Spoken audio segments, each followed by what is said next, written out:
Salut à toutes et salut à tous, et bienvenue pour un nouvel épisode de Damien parle de film. Et aujourd'hui je fais écho à la sortie récente d'un nouveau film qui est Scream, pour aujourd'hui vous reparler donc de la saga Scream, et oui Damien c'est moi, et donc le film dont nous allons parler aujourd'hui est donc Scream 1, 2, 3, 4, et faut pas dire 5, puisque Scream 5 s'appelle Scream. Alors ça on est tout à fait dans la mode habituelle, c'est-à-dire qu'on a eu beaucoup de remakes, de reboots qui ont été faits, je pense à Halloween, quand ils l'ont refait, ils l'ont rappelé Halloween, même chose pour Vendredi 13, et même chose pour Massacre à la tronçonneuse, c'est-à-dire que voilà, on nous explique pas qu'il s'agit du 8e, 9e, 10e, 11e, on rappelle le film exactement par le même nom. C'est pas tout à fait un remake, puisque comme il nous explique, et comme le film l'explique très bien, on fait revenir en fait les anciens, et on apporte des nouveaux personnages, c'est ce qu'on appelle un requel, voilà, donc je ne connaissais pas ce terme, je l'ai entendu dans le film, et je trouve que c'est plutôt bien défini, c'est-à-dire un remake et une suite. Voilà, un remake parce que on reprend précisément le même canevas, le même scénario, et une suite puisque eh bien on donne une suite au même personnage d'origine. Avant de revenir donc sur ce Scream 5 et donc sur ce requel, revenons à l'origine de Scream, de la genèse. Alors j'avais déjà parlé du slasher lors du podcast sur la saga Destination Finale, auquel Destination Finale 6 d'ailleurs est entré officiellement en production par John Watts, le réalisateur des derniers Spider-Man. Bref, revenons à Scream. Donc Scream, écrit par Kevin Williamson et réalisé par Wes Craven.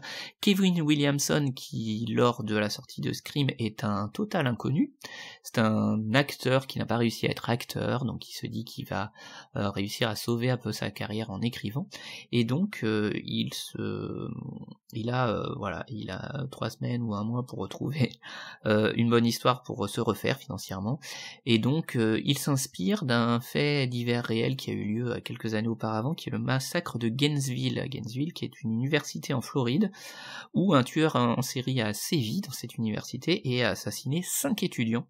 Il sera jugé l'année de sortie de Scream d'ailleurs. Donc il s'inspire de cette vague de meurtres dans une université pour écrire un slasher, et le slasher en 1994, initié donc par le Halloween de John Carpenter en 1979, eh bien il est complètement à bout de souffle, puisque pendant 10 ans on nous a fait, comme je l'expliquais dans le podcast sur Destination Finale, on nous a fait le slasher à toutes les sauces, on a eu le droit à tous les tueurs en série possibles, donc il faut que Kevin Williamson apporte une petite nouveauté, et cette nouveauté c'est simplement que lui est très fan des slashers, et donc il décide de se positionner en tant que spectateur qui aime les slashers, et il remarque en fait quand on regarde un slasher et qu'on comprend les ficelles, on fait des commentaires souvent, genre ah mais attention, toi tu vas te faire tuer parce que t'as dit ça, ou toi tu vas te faire tuer parce que tu viens de coucher avec ton copain, et donc généralement si quelqu'un couche dans un slasher, c'est qu'il va se faire tuer.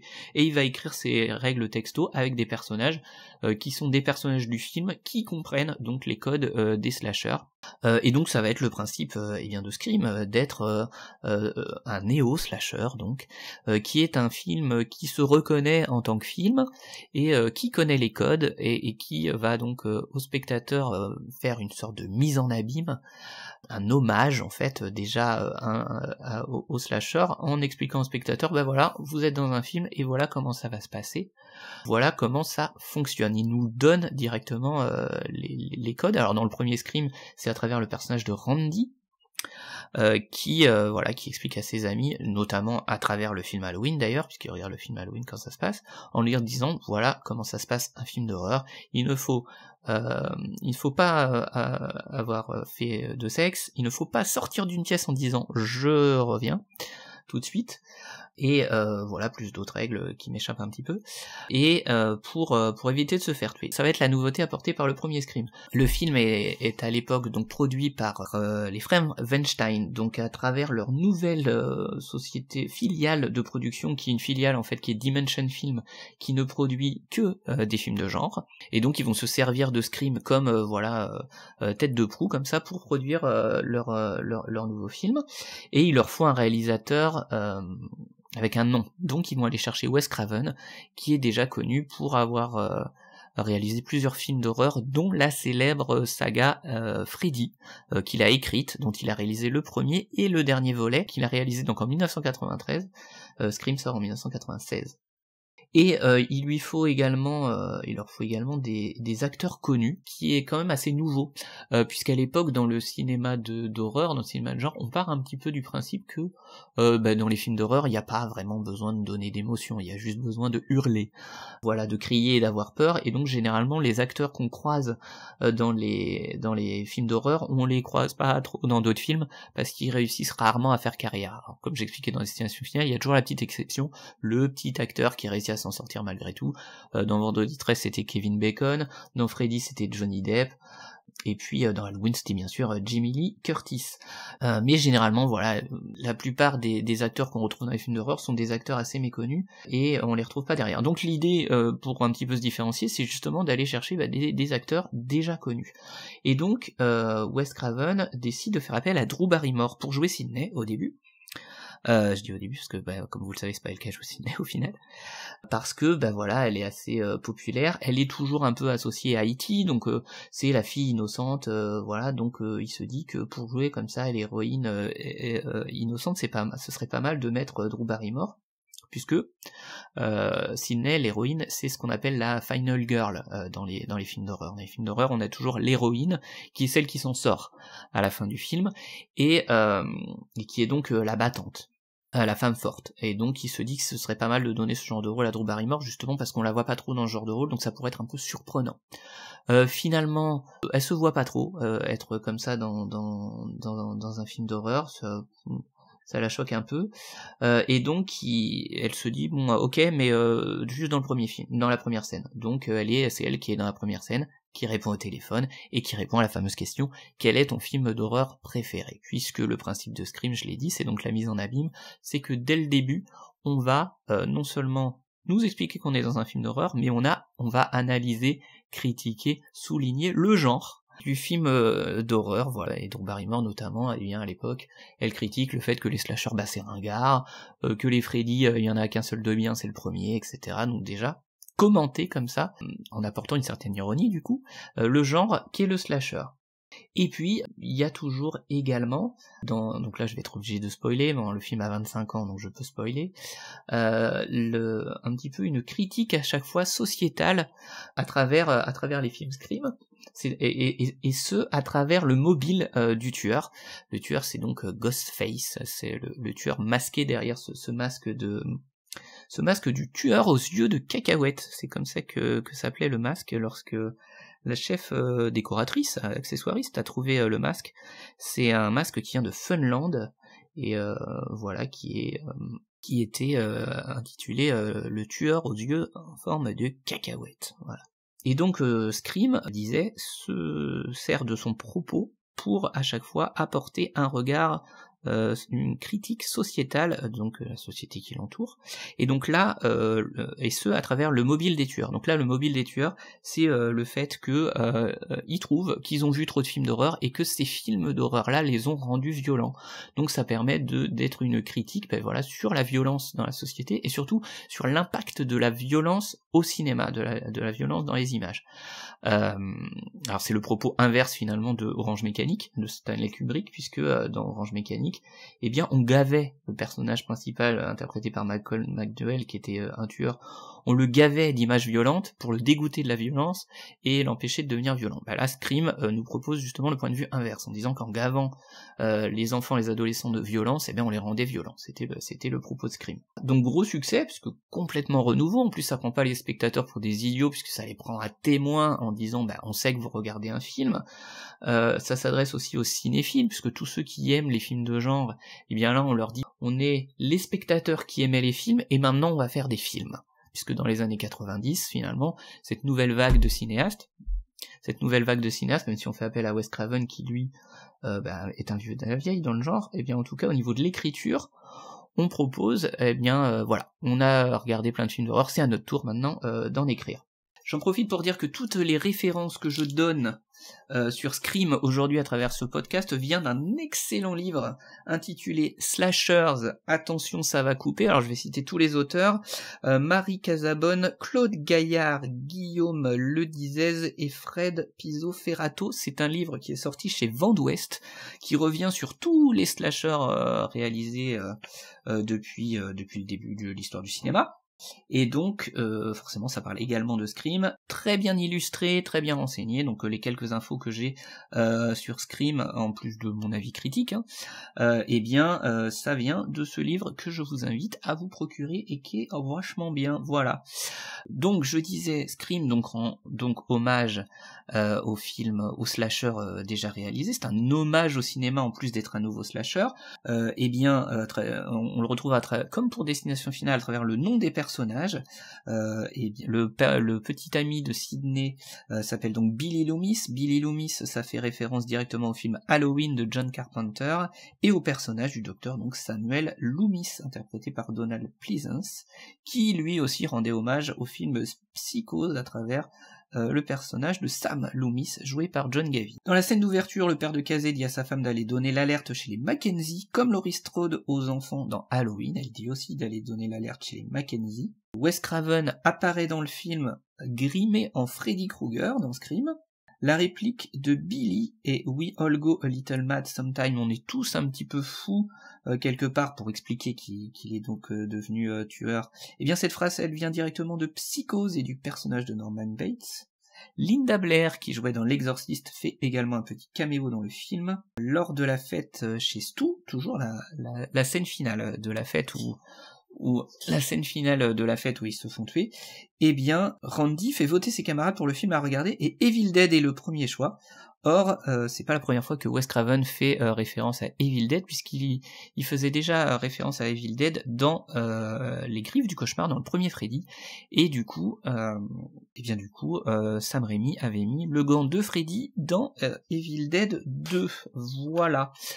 Donc gros succès pour le premier Scream, puisqu'il a coûté donc 14 millions de dollars et qu'il rapporte 173 millions de dollars dans le monde entier, ce qui en fait à l'époque le plus grand succès pour le genre, en tout cas pour le film d'horreur, au cinéma. Donc forcément, 2 mois après la sortie du film, est mis en chantier directement Scream 2 qui sortira moins d'un an avant la sortie du premier. Donc pour Scream 2, on prend les mêmes et on recommence, sauf qu'au lieu de les mettre au lycée, ils se retrouvent cette fois-ci à l'université, donc on reprend exactement les mêmes personnages. L'un des intérêts de Scream également, à la différence de Halloween et de Vendredi 13, c'est que pour Halloween et Vendredi 13, on est toujours sur le même tueur, c'est simplement qu'on a beau le tuer à la fin de chaque film, il revient à chaque fois, ce qui est, ça aussi, c'est une des critiques qui est souvent faite dans les slashers, c'est voilà, tu peux tuer le tueur, ça ne change rien, il revient toujours à la fin.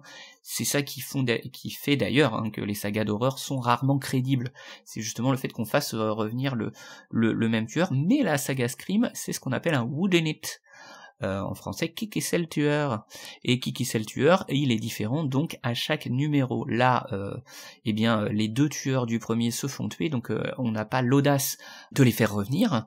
Il faut trouver de nouveaux tueurs et donc un nouveau mobile. On est avec le 2 pas sur la parodie, parce que parodie on est plus dans l'aspect comique, mais on est toujours sur la pleine conscience d'être un film, et cette fois on est sur la pleine conscience d'être une suite.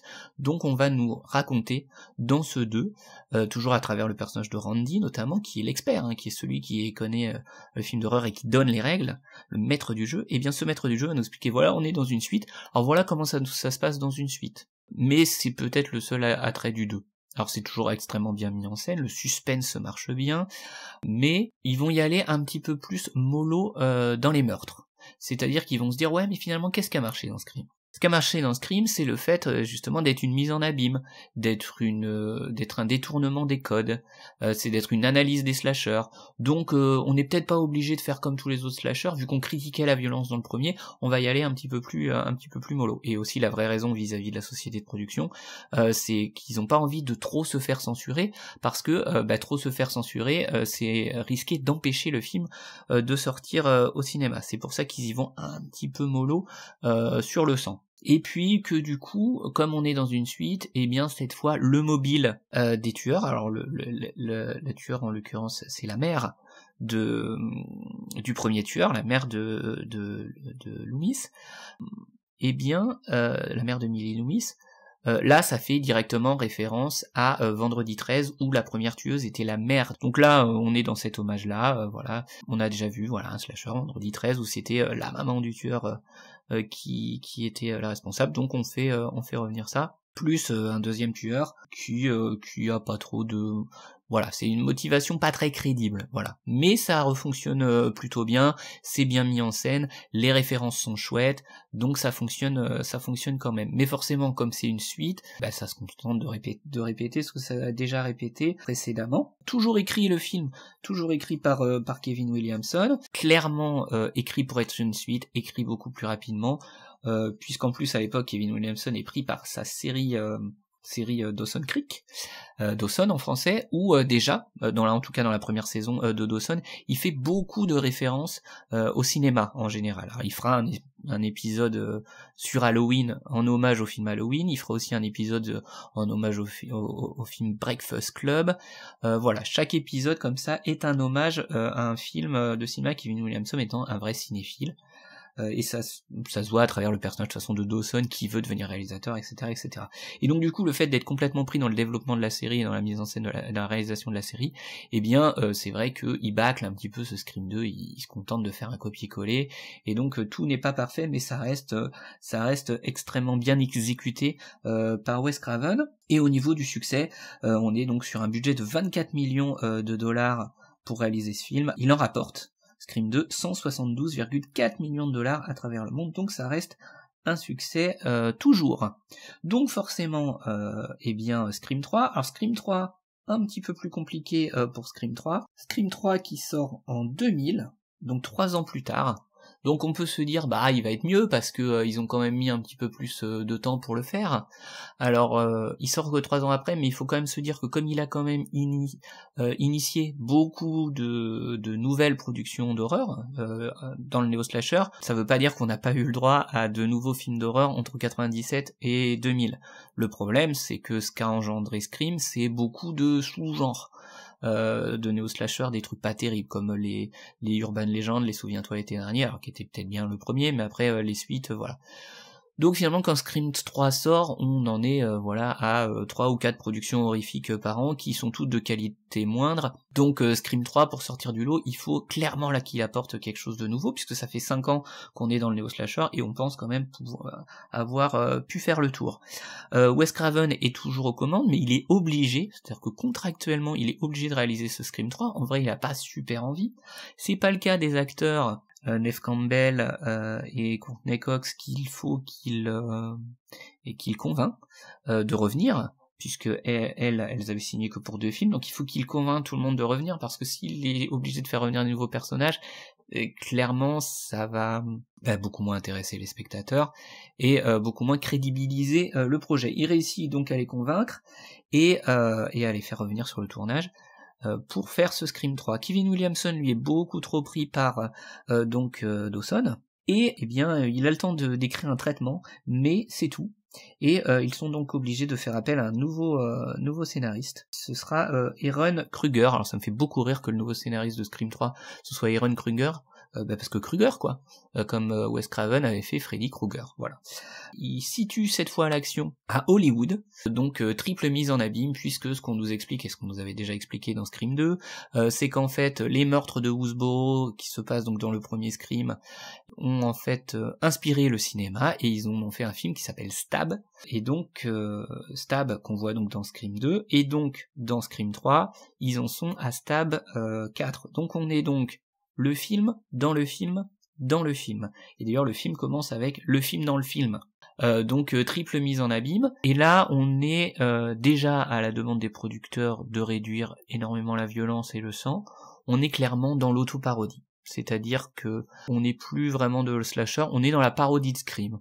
Déjà, Aaron Kruger ne réussit pas à trouver d'histoire convaincante. Kevin Williamson, il arrive avec des petits bouts d'histoire, donc tous les jours, ils arrivent avec des nouveaux morceaux de scénario. ils sont quasiment obligés de tourner au jour le jour vis-à-vis du scénario, donc tout ça fait un rendu un petit peu bordélique. Ce sera d'ailleurs critiqué dans même Scream 3, puisque comme ça se passe à Hollywood, on a justement un acteur qui critique le fait que le Stab 4 qui sont en train de tourner, eh bien on reçoit les scènes au jour le jour, c'est n'importe quoi. Et ça c'est une manière un petit peu pour Wes Craven de se moquer du fait que c'était précisément le cas dans Scream 3. Il y a quand même des clins d'œil à Hollywood plutôt sympathiques. On retrouve Jay Silent Bob, donc Kevin Smith et Jason Mewes, un podcast sur Kevin Smith, et qui montre d'ailleurs qu'on est clairement dans la parodie, puisque Kevin Smith, à l'époque, il fait essentiellement des comédies, et qu'en plus, Dimension Film a aussi réalisé beaucoup de teenage movies. Donc là, on est dans le teenage movie qui se moque des slashers. Voilà. Il y a aussi l'apparition de Carrie Fisher, la célèbre princesse Leia, qui nous explique, à travers son personnage bien sûr, qu'elle n'a jamais eu le rôle de la princesse Leia, puisque l'actrice qui a eu le rôle a couché avec George Lucas. Voilà.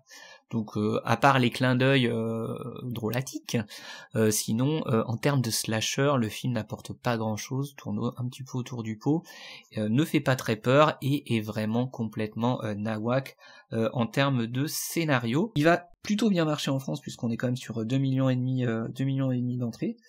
Mais bon voilà, succès, pas gros succès critique. Donc le film, surtout donc une comédie un peu parodique sur elle-même. Hollywood se regarde un petit peu le nombril et décide de se tourner un petit peu en dérision à travers ce Scream 3. Mais la critique sociétale qu'on retrouvait dans le premier là, beaucoup moins dans celle-là. Ça parle pas vraiment, ça fait pas beaucoup de références aux autres cinémas de genre. Voilà, il y avait eu une parodie qui s'appelait Scary Movie, qui était sortie des frères Wayans, qui était sortie quelques années après. Bon bah voilà, on a un petit peu l'impression de regarder une sorte de Scary Movie. Scary Movie qui était le titre original de Scream d'ailleurs. Il faut donc attendre une dizaine d'années, plus spécifiquement 2011, pour arriver à Scream 4, où on retrouve cette fois-ci Wes Craven pour son dernier film, puisqu'il est décédé ensuite en 2015, et cette fois-ci, on est dans une nouvelle génération, la société a évolué, et donc on est sur cette nouvelle génération connectée 2.0, et c'est ce que va critiquer en gros Scream 4. C'est-à-dire qu'au niveau de l'histoire, c'est exactement la même chose, il y a une nouvelle vague de meurtres à Woodsboro, donc à la différence du 2 ou du 3, cette fois on revient à l'origine, on revient à Woodsboro, dans la petite commune où tout a commencé, et on a une nouvelle génération qui est la cousine de Sidney Prescott et ses nièces. Voilà, donc là on étire un petit peu le truc, parce que la cousine de Sidney Prescott, on n'en a jamais entendu parler avant. Donc cette nouvelle génération, c'est les jeunes, qui est donc la nièce de Sidney Prescott, mais on retrouve à travers le mobile des tueurs, cette critique sociétale que Kevin Williamson aimait souligner, puisque c'est lui l'auteur de ce Scream 4, en tout cas au début, puisqu'ils ont encore fait appel à Ehren Kruger pour la suite du film. C'est pour ça que le film est un peu inégal, puisque Ehren Kruger avait déjà montré à travers Scream 3 qu'il était pas terrible en termes de scénariste, qu'il s'en sortait pas trop, mais 10 ans plus tard, ils font quand même appel à lui pour terminer le scénario de Scream 4. Mais c'est plutôt bien vu au niveau de son mobile, c'est-à-dire que le mobile c'est que, donc on a qu'un seul tueur cette fois, celle qui tue dans Scream 4, elle le fait pour être célèbre, elle veut être célèbre à travers internet justement, être connue, et donc ça montre les dérives de la célébrité à travers internet et les réseaux sociaux. Donc pour ça c'est bien vu. C'est bien vu, le mobile était plutôt bien, et puis il y a comme d'habitude, les références au fait qu'on a les personnages d'origine, et que quand on fait un remake, puisque Scream 4 est malgré tout un petit peu vu comme une suite remake, lorsqu'on fait un remake, il faut surtout pas déconner avec les personnages originaux, c'est ce que dit Neve Campbell, donc ça c'est ce qui est plutôt bien vu dans le film, mais bon, à part son dénouement et son mobile, globalement le film apporte rien de bien nouveau. Donc ça aurait pu s'arrêter là, et ça aurait fait une franchise à peu près correcte. Ils ont fait une série télé qui elle-même faisait une mise en abîme, c'est-à-dire se moquait d'être une série télé, et comment est-ce qu'on fait une série télé de suspense, comment on fait une série télé d'horreur, ça a duré 3 saisons, série télé qui a eu lieu de 2015 à 2018 pour la chaîne MTV. Et donc Scream 5, quand même, est arrivé. On pouvait se dire avec la mort de Wes Craven en 2015 qu'on n'aurait pas de suite, on refait une suite.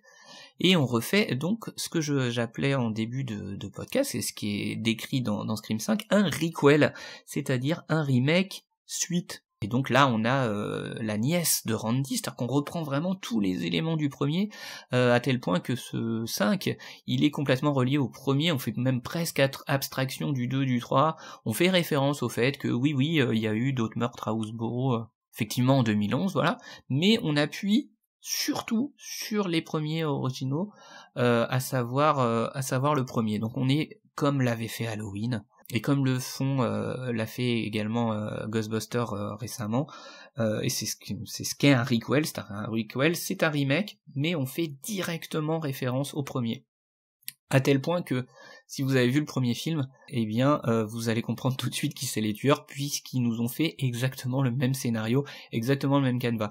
Alors moi j'ai bien aimé, parce que le film est bien exécuté, et bien mis en scène, et aussi parce que je l'ai vu au cinéma. Alors ça peut poser une réflexion sur justement l'impact d'un film en salle par rapport à l'impact d'un film en streaming, puisque c'est quand même un peu le sujet du moment. Pour un film de genre, pour un film d'horreur qui est quand même là pour nous en mettre plein la vue, quoi, où il y a une atmosphère particulière, à travers la musique, à travers le suspense, et bien justement, ce suspense, cette atmosphère fonctionne beaucoup mieux dans une salle obscure, sur un grand écran. On est beaucoup plus facilement pris par le suspense et beaucoup moins distrait.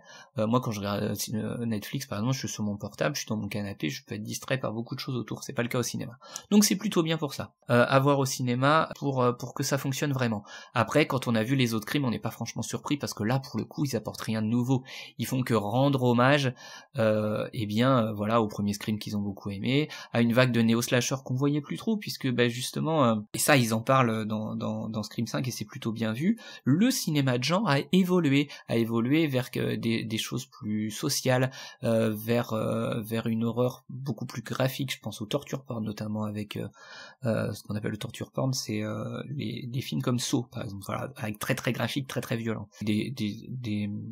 Des films beaucoup plus sociétaux qui font beaucoup plus réfléchir, voire des films un peu politiques, comme le cinéma d'horreur de Jordan Peele, par exemple. Eh bien, il s'en moque gentiment dans Scream 5 en expliquant, voilà, un film d'horreur, c'est juste là pour faire peur, c'est pas fait pour te faire réfléchir. Et en même temps, on nous dit aussi l'inverse. Mais ça permet, voilà, de souligner l'évolution du cinéma de genre. Donc, pour ça remplit bien son rôle de mise en abîme, ce que fait Scream depuis le début, c'est-à-dire avoir un regard extérieur vers comment évolue le cinéma de genre, vers comment évolue le cinéma, et comment évoluent les attentes des spectateurs sur le cinéma de genre. Ça, c'est bien vu pour ça. Voilà, le suspense y est, l'intrigue y est. Bien sûr, Wes Craven est mort, donc là, en termes de réalisation, on a donc un duo, qui est Matt Bertinelli-Olpin et Tyler Gillett, et qui avait réalisé Wedding Nightmare, que j'ai pas vu, donc je peux pas en dire plus, et le film est scénarisé par Gary Bizik et James Vanderbilt, qui vont scénariser Destination Finale 6, hein, voilà, comme quoi rien ne se perd, puisque ça fonctionne sur Scream 5, pourquoi pas. Après, attention, je vais spoiler, donc arrêtez-vous si jamais. Après, sur le mobile, qui est donc supposé être ce fameux regard sociétal qu'apportait en tout cas le premier Scream.